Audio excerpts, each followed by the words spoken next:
So day 4లో మనం data types and type casting అంటే ఏంటో రియల్ లైఫ్ ఎగ్జాంపుల్ తీసుకొని మాట్లాడుకుందాం. సో ఫస్ట్ ఆఫ్ ఆల్ అసలు డేటా టైప్ అంటే ఏంటి? ఫస్ట్ సపోజ్ నీ దగ్గర ఒక బాక్స్ ఉందనుకో, ఆ బాక్స్‌లో ఒక ఐటెమ్ అనేది ఉంది. ఆ ఐటెమ్ అనేది సాలిడ్ అయి ఉండొచ్చు ఆర్ లిక్విడ్ అయి ఉండొచ్చు. అండ్ అలాగే నీ దగ్గర ఒక వేరియబుల్ ఉంది. ఆ వేరియబుల్‌లోకి ఒక వాల్యూ అనేది స్టోర్ చేసాం. ఆ వాల్యూ అనేది ఏ డేటా టైప్ అని చెప్పడాన్ని డేటా టైప్ అంటాం. లైక్ ఇక్కడ 10 ఉంది. ఆ 10 అనేది integer data type. So integer అంటే numbers like 1, 2, 3 and so on. Like float అంటే డెసిమల్స్ 1.5, 2.3, 3.6 ఎక్సెట్రా. అండ్ బూలియన్ అంటే బూల్. దీంట్లో రెండే ఉంటాయి, either true or false. And ఇంకా చాలా డేటా టైప్స్ అనేవి ఉంటాయి, dictionary, list, sets, tuples, string. దీని గురించి నెక్స్ట్ వీడియోలో మాట్లాడుకుందాం. ఇక్కడ మనం గుర్తుపెట్టుకోవాల్సిన పాయింట్ ఏంటంటే ప్రతి డేటా టైప్ కి సైజ్ అనేది ఉంటుంది. సో మోస్ట్ ఇంపార్టెంట్ పాయింట్ వచ్చేసి టైప్ కాస్టింగ్. టైప్ కాస్టింగ్ అంటే ఒక టైప్ ఆఫ్ డేటా నుంచి ఇంకో టైప్ ఆఫ్ డేటాలోకి మార్చడాన్ని టైప్ కాస్టింగ్ అంటాం. ఇక్కడ 2 టైప్స్ ఉంటాయి, implicit and explicit. So implicit అంటే ఇంటర్ప్రిటర్ అనేది ఆటోమేటిక్ గా చేసే కన్వర్షన్ ని ఇంప్లిసిట్ అంటాం. లైక్ ఇక్కడ A=5 అనేది తీసుకున్నాం. 5 అనేది integer data type and B=6.2. 6.2 అనేది float data type.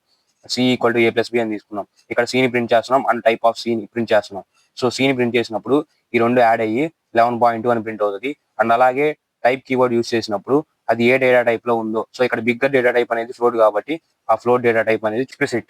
Manual conversion, దీంట్లో 2 టైప్స్ ఉన్నాయి, వైడనింగ్ అండ్ నారోయింగ్. ఏంటో చూద్దాం. ఫర్ సపోజ్ నీ దగ్గర స్మాల్ బౌల్ అనేది ఉంది. ఆ బౌల్లో కొంచెం రైస్ అనేది ఉంది. ఆ రైస్ ని ఇక్కడ ఉన్న బిగ్ బకెట్ లోకి పోసావు. స్మాల్ బౌల్లో ఉన్న రైస్ ని బిగ్ బకెట్ లో పోసినప్పుడు ఇంకా స్పేస్ అనేది బిగ్ బకెట్ లో మిగులుతుంది. సో అంటే స్మాల్ డేటా టైప్ ని లార్జ్ డేటా టైప్ లోకి మార్చడాన్ని మనం వైడనింగ్ అంటాం. సో ఇక్కడ A=100 అనేది తీసుకున్నాం. B=float of A అంటే సో ఇక్కడ 100 అనేది ఇంటీజర్ డేటా టైప్. సో ఆ ఇంటీజర్ డేటా టైప్ ని మనం ఫ్లోట్ లోకి చేంజ్ చేస్తున్నాం. So print B and print type of B. So print B అన్నప్పుడు సో ఇక్కడ ఇంట్లో ఉంది ఆల్రెడీ, సో దీన్ని మనం ఫ్లోట్ లోకి మార్చుతున్నాం.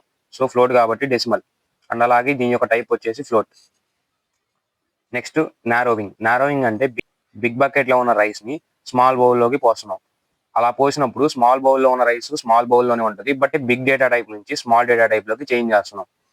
ఫర్ ఎగ్జాంపుల్ B=20.5 అనేది తీసుకున్నాం. ఇది float data type. C=int of B అంటే దీన్ని ఇంటీజర్ లోకి మార్చున్నాం. సో ప్రింట్ B అని చెప్పేస్తే 20 అనేది అవుట్పుట్ వస్తుంది. ఈ రోజు హోంవర్క్ క్వశ్చన్ వచ్చేసి B=15.35 print type of B. దీనికి అవుట్పుట్ ఏమొస్తుందో కామెంట్ చేసి చెప్పండి.